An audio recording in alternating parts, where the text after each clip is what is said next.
only the prevalence of the abuse, but also underscore the urgent need for effective intervention strategies tailored to the local context in Nigeria.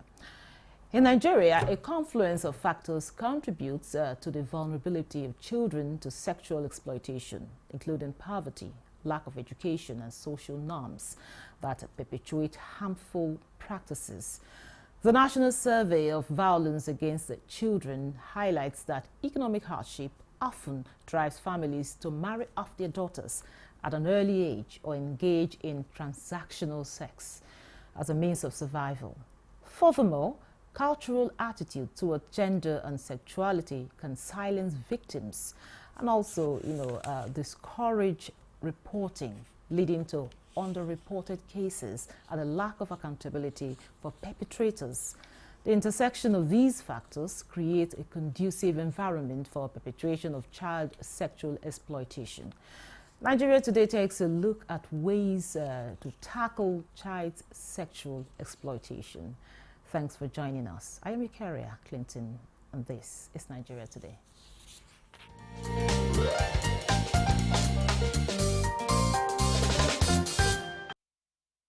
Now, joining us for the conversation in the studio is Michael Aweje. He's the Assistant National Secretary, Child Protection Network, Nigeria.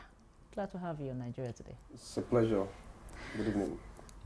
Also with us in the studio is Iya Bawa Biki.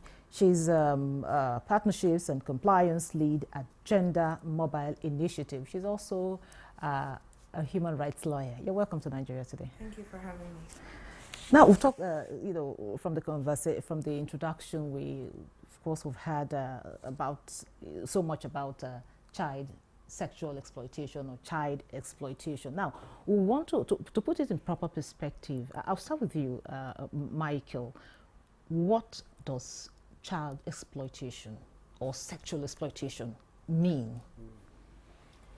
Yeah, so sadly, the records on child exploitation and sexual exploitation is so alarming. Now, what is exploitation? Exploitation is holding somebody in servitude, in slavery, against their wish. And sometimes when, for children, if they give consent, the consent in law is not valid.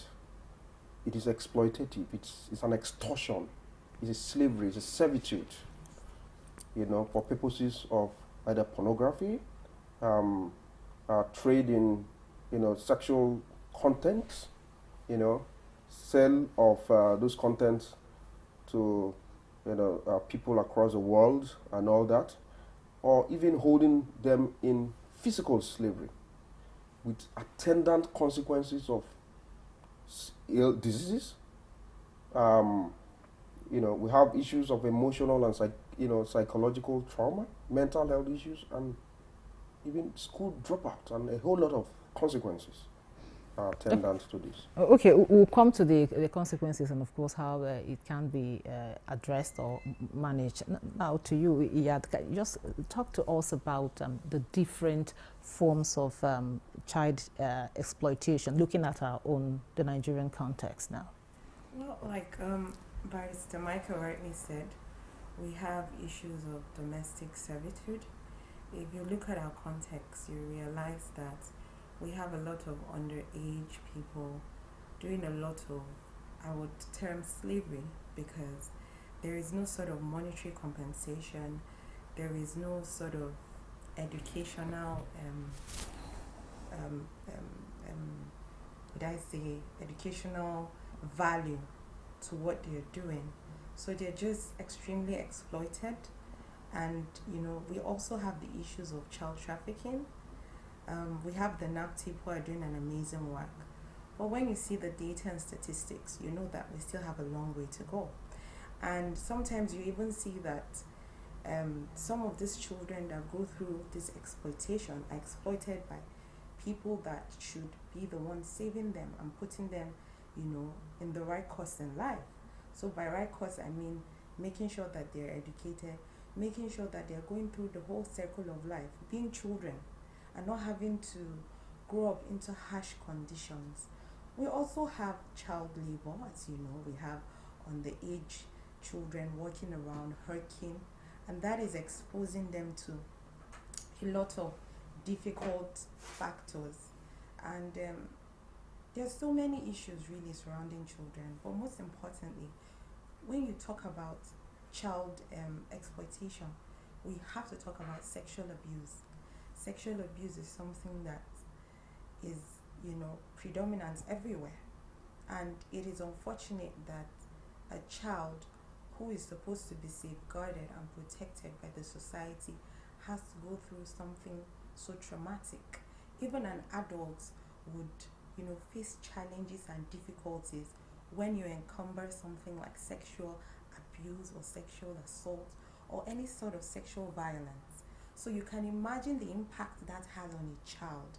So, it's truly traumatizing, and it's an important conversation that needs to be had on a daily basis. And I'm very glad that we're having this conversation today. Yeah. Thank you very much. Yeah. Now back to you, Michael. You've talked.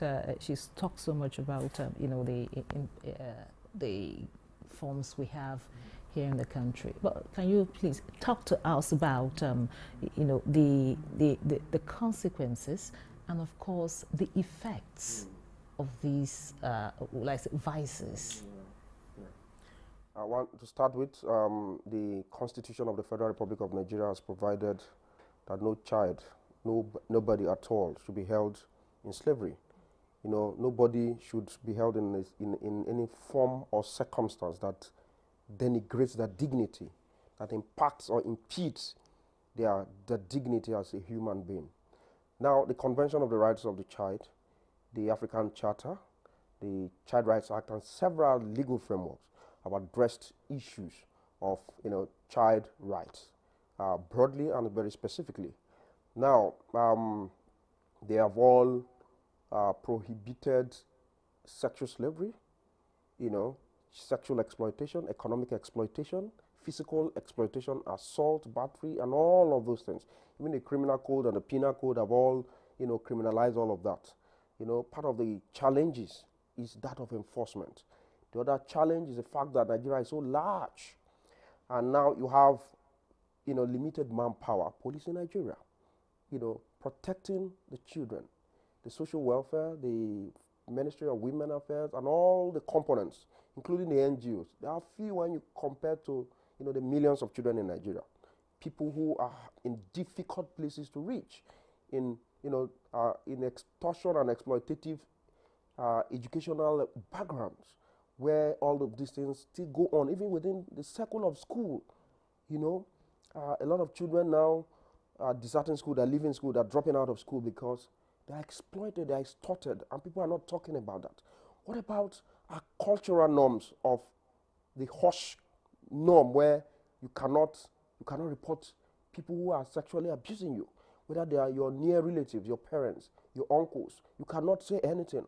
The society don't believe you. You remain a victim, and you must hold your thoughts to yourself. You cannot accuse people. Now, the judicial system isn't even helping matters. Now, for those of us who are lawyers, you take a case of rape or sexual offenses to the court, and you see the difficulty, the steps and the processes in proving your case. And a lot of predators, a lot of people who perpetuate this are going scot-free even in a court, because the child is traumatized, the child is ill-equipped, the legal system is not even in favor of the victim, because the perpetrator is, presumed to be innocent. And that has been provided by the Constitution of the Federal Republic of Nigeria.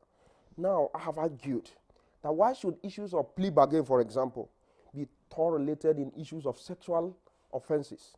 Why should somebody who have committed an offense come to court and say, yes, I've committed this offense, I can pay you 50,000 naira, close it up? Michael, that some persons can also lie against, people just to extort them too, maybe financially. It's possible too. It's possible, but, facts must be distinguished. The truth here is that a lot of children continue to become, the objects of these crimes. children are particularly vulnerable and must be protected. The best interest policy is enshrined in the Convention of the Right of the Child, is enshrined, in fact, Section 1 of the Constitution of the Child Rights Act. Section 1, the first thing it talks about, it didn't even define who a child is. The first thing it talks about is the best interest policy of a child. So in all things that we do, in all formulation, in all policy, in all laws, in all adjudication, in everything, the best interest of the child must be paramount. You understand? A child cannot be subjected to adult environment, adult, judicial processes and all of that. There must be safeguards. There must be a conducive environment where a child should be able to relate what has happened. And you should not judge them. Don't prejudge them. Allow them to be expressive. Conduct forensic examination and ensure that justice is done, irrespective of whosoever is involved, irrespective of the environment and the circumstances. Let justice be done and be seen to be done. Thank you very much, Mike. Now back to you. Now, he said so much about the legal system, how it doesn't favor the child, of course, victims. Now, let's talk about trying to know who is a victim. Now, what are the common signs for you that will show that, or that may show that a child is a victim of sexual exploitation? Because, like he said, we have this hush kind of norm or hush barriers, cultural barriers, where you don't have to talk. But then there are signs. There must be signs. What are these signs? So it's, first of all, let me talk about how it's extremely important to break the culture of silence. When we go for advocacy work, that's the organization I work for, Gender Mobile Initiative, we always try to engage the communities and the community and also the community leaders to ensure that they understand that the responsible thing to do is to break that culture of silence and to stop victim blaming. So that in itself brings up a foundation where, people or children in this respect now are open to share their views and opinions and to be able to trust you enough to share details with you, details of their life, details of things that probably a possible predator or a perpetrator, could want to use in order to, because a child is a child, no matter how much you want to, play it out or think it out. And there's some guiding principles that child might not even be aware of. So in terms of how, having to identify those things, you would see that the child becomes extremely distant. You see some sort of withdrawal. So you also see that, those things, you see signs of anxiety. You see signs of depression. You see signs of, there's so many issues surrounding these things. Sometimes you even see a child that was, extremely vocal. That child would start redressing and going back to his corner. Yes. Okay. You see that possibly, I'm just giving an example, sir, please do not take any offense. But for example, that predator or perpetrator looks like Barrister Michael now. Any person, any man that comes looking like Barrister Michael, that child, you would see something different in his manner of approach and his demeanor, basically. So it is the responsible thing for us as adults to do is to be able to look at those signs. We have to be sensitive enough. We have to be, open, we have to be opened in what I'm saying is that we can't close ourselves off. We have to be able to read in between the lines. Sometimes, in most cases, you see that child will go through the abuse over and over and over again. And the adults or the responsible guardian that, is supposed to save that child from that situation is not even aware of what's going on. So we cannot be oblivious. We have to be able to see those signs. We have to be able to sometimes even predict. That's why you have issues where you have to be able to think about preventative strategies even before an occurrence. So these are things that, you know, when you notice a child that was formerly very happy, very jovial, and then suddenly that child becomes mute and sad and, you know, unresponsive to the environment. Because basically what we're trying to ensure here is that we create safe spaces or safe environments for children. So these are the things to look into, and those are the signs to look out for. Oh, Mr. Michael, she's mentioned the, you know, captured some of the, you know, questions earlier when I wanted to try to. But however, how important is it for us, or maybe as parents or as relatives, guardians, to have open conversation about certain things? Like, you know, like in some of our culture, you don't talk about sex. You don't talk about these things with your children. How important is it for us to have this conversation, and what impact will it have on the child? And also, how will it help in preventing these kinds of vices, you know, around the child? Now, children must be empowered to speak. They must know their rights. They must understand the limits, you know, the limits to which people should interact or interface with them. They must know the boundaries. Now, it's incumbent on parents, on guardians, on people within religious and even the civil society spaces to continually engage children with reality and facts. Now, it was until I was at the NYSC where I enlisted for the peer education training, the CDS. That was when you know, they opened me up to this, you know, this training and all of that. I didn't know. I was just doing my regular studies, and I didn't know. But at the NYSC, I decided to join, you know, the PET CDS, and from there I was trained, you know, to be able to speak up and to also train. And we went to the rural areas and trained children in secondary schools and empowered them to become trainers, peer trainers, you know, in their environment. And that went a lot of way. In fact, the feedback was awesome. People would come and say, really? Nobody has ever taught us this. Nobody has ever encouraged us to speak up. Nobody has taught us the limits. So parents must begin to speak up. You must have those private conversations. You know, you should not be judging people. We should not allow cultural barriers and all of those things keep us away from the reality. We are in a modern age. The 21st century that they say is an age where every child is now internet savvy. People know what you think they do not know. They interface with their friends in school. They have access to gadgets, to phones and all sorts of things. They are on the internet, whether you like it or not. They are playing games, they are advertisements, they are online predators everywhere. They are sending emails that are doing interchange with people that they do not know all over the world. So if we are sitting down and saying, no, we will not say this, we will not talk about sex, then parents, you are far from the reality, because these children are way, way, way ahead of you. You'll be so shocked. In the field, we have interacted with children, and you'll be shocked what they know. So it's better we start talking. It's better that the parents, the mothers begin to talk with your girls. The fathers begin to talk with your boys. Civil society must be at alert, must wake up and redirect some of our advocacy strategies to ensure that the young people are empowered, they are emboldened, they know the limit with which someone should play with them or touch sensitive parts of their bodies, and also the reporting mechanism. There should be safe spaces where children can boldly come and say, yes, this teacher is harassing me. This person is harassing me. Recently, I have to draft a safeguarding policy for a school, you know, where, you know, people should be held accountable, because you cannot be having rules and regulations for students, yet the teachers and the school staff don't have anything that is guarding them to be, you know, to hold them to account. Do you understand?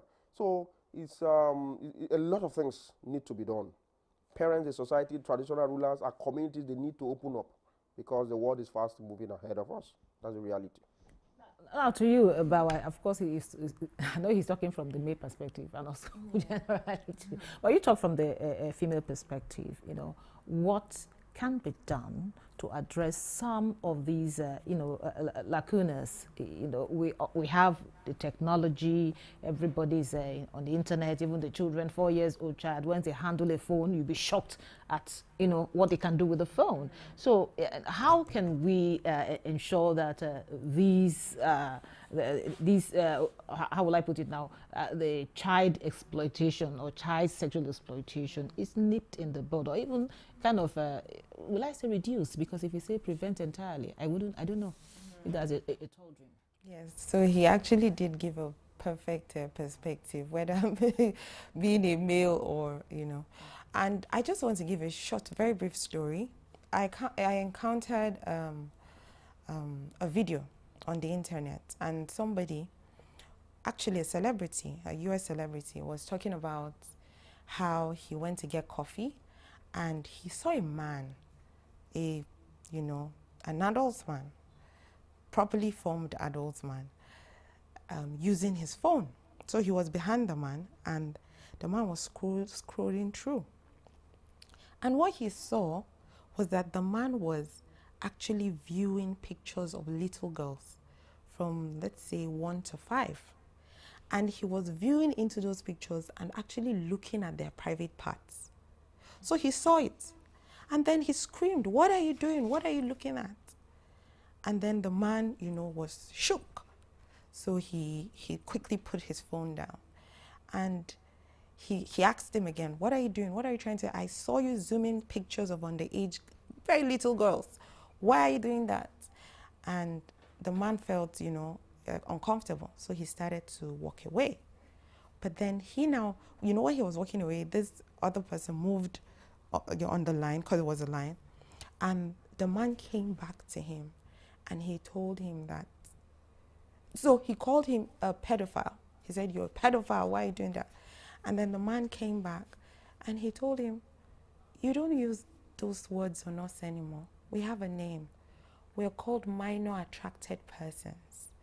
So the reason why I shared this story is for us to understand that there is a serious situation currently happening, and we have to awake to the current realities. So that's why he's saying that we're in the 21st century and we have moved beyond trying to still cultivate and regenerate this issue of, still forming the culture of silence, when we're supposed to break it entirely. He made mention of a perfect reportage mechanism. It is so important.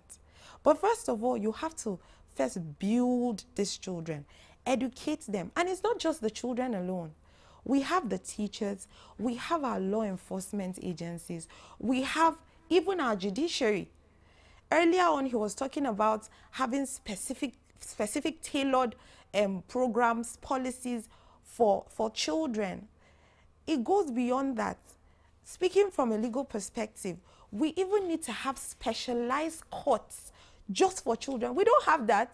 Usually, when we have issues that have to do with, children, you would see that we go to the office of probably maybe the courtroom will be, they will vacate the courtroom, or you're having those court sessions in a judge's chamber. Thank you very much. So, thank you very much. Yeah, I know if I allow you, you go on, and of course, very interesting, topic to talk about. Well, with that, we draw the curtain on today's episode of Nigeria Today. A very big thank you to I had Iya Bawa PK, a partnership and compliance lead at Gender Mobile Initiative, and also a legal practitioner. Thank you so much for your time and your contribution.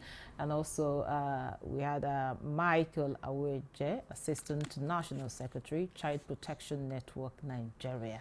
And of course, he's also a lawyer. Thank you so much for coming. And thank you for being part of the program. Don't forget, Nigeria Today is every weekday at 7:30 p.m. on NTA News24. You can also check out this episode and others on www.youtube.com/NTA News24 Hub. I am Ikaria Clinton. Goodbye.